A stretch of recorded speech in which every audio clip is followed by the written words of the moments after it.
Old but gold. This year, a number of Koreans' favorite long-running original K-musicals are being welcomed back onto the stage. What does it take for musicals like The Last Empress and Love in the Rain to receive decades of love from the audience?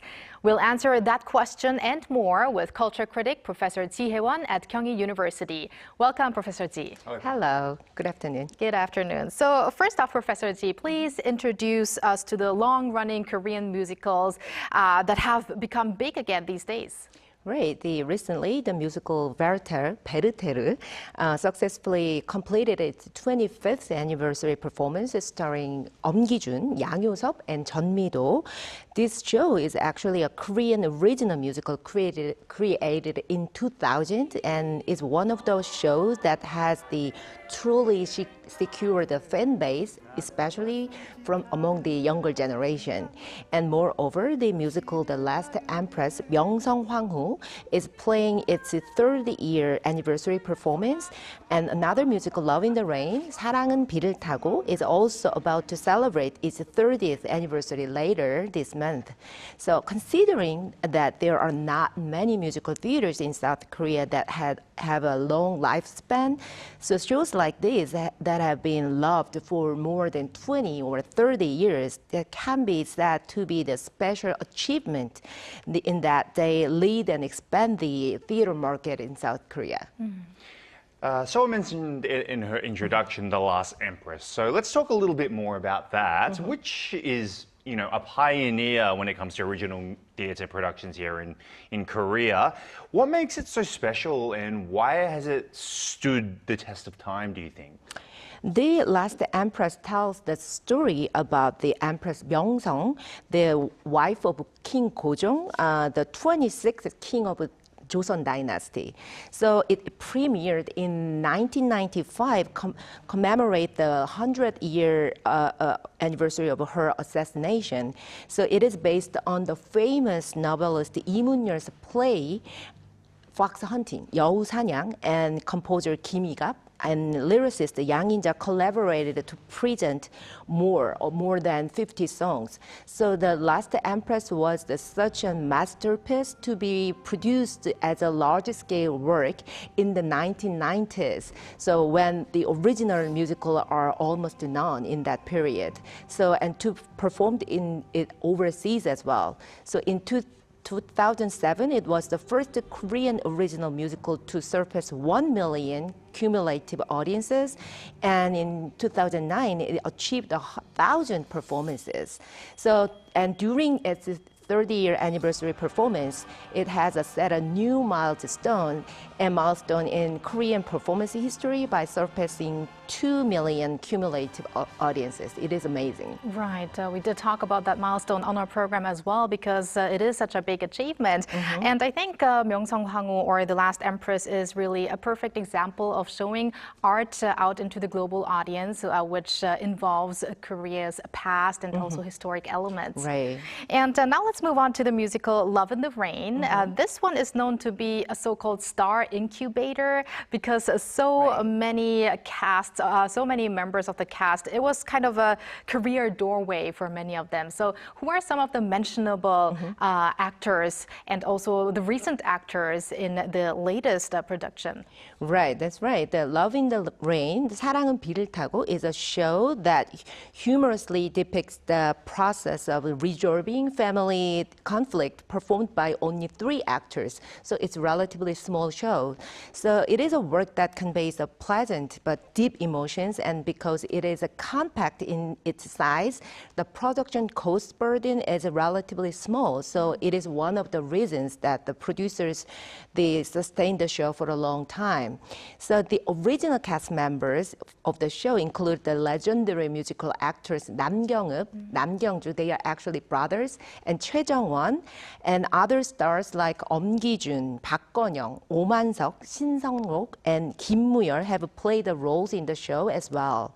So the upcoming performance, the new cast members like 김영묵, 송용진, 데니안 from G.O.D, Hui from Pentagon will join the show. A very variety of stars we're seeing in this one this time. And it's not just success here in Korea, it's also across, across the globe as well. So how is it being received overseas as well as not just from the audience, but from critics as well? Right. The Last Empress actually has been recognized for their artistic quality, not only in South Korea, but also the many global stages such as New York, London, and LA and Toronto as well. So as a Korean original musical, it is such a great achievement to have performed overseas since the 1990s. So it also received favorable reviews from the overseas critics and audiences as well, especially because it deals with heartbreaking historical facts and figures from South Korea.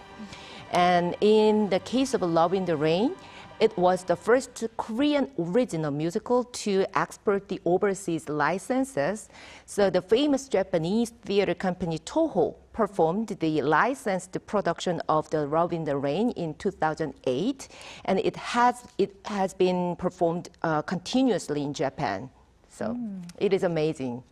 Fascinating. Now, Professor Chie, these musical productions probably also underwent some changes throughout the decades. So what changes are they?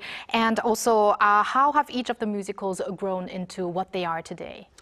Actually, they has no major changes in their book or music, but the Last Empress has made changes to the stage since its premiere in 1995, because such as they activate and utilize a lot of the projection images because of the technology has been improved. And the first title of the Werther was The Sorrows of a Young Werther, 젊은 베르테르의 슬픔, the same title of the novel. But after CJ E&M joined the show as a producer in 2010, the new title has been used since 2013. So, and the scale of the show was expanded. I see.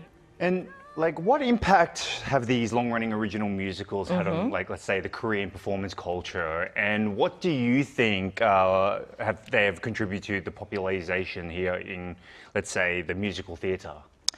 Although the Korean musical theater industry had began to grow in earnest after 2000s, but the 1990s were a very important period in laying the foundation, cornerstones for the Korean theater market.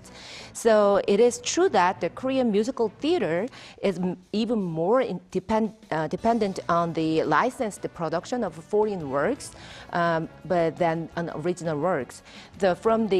From that perspective, these musicals like The Last Empress, The Love in the Rain, and Werther, which have been consistently loved for more than 20 to 30 years, must be the symbol or a pride of the Korean theater market.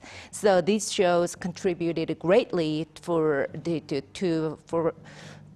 fostering the solid fandom of the musical fandom in the Korean theater market as well. Do you think these musicals could then even become 100-year musicals? Do you think it will continue this way, just like in Europe or the US, where we have a very long history of musicals? Right. And that actually brings us to our final question, Professor Chie. The history of musicals goes really back a long way in Europe and the US, of course. There's a much bigger presence of long-running musicals. So how could South Korea kind of go behind, follow suit? In which ways do you think? Right.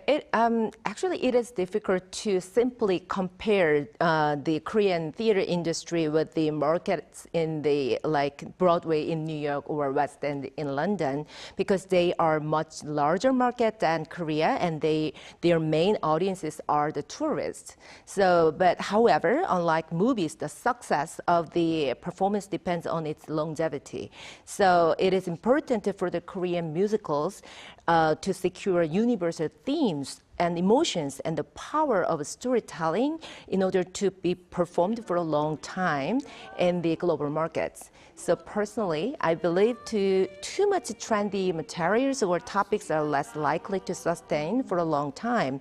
So the key is to find out the story that can be performed over and over again, regardless of time and place. So it's the classics, you would Right. say.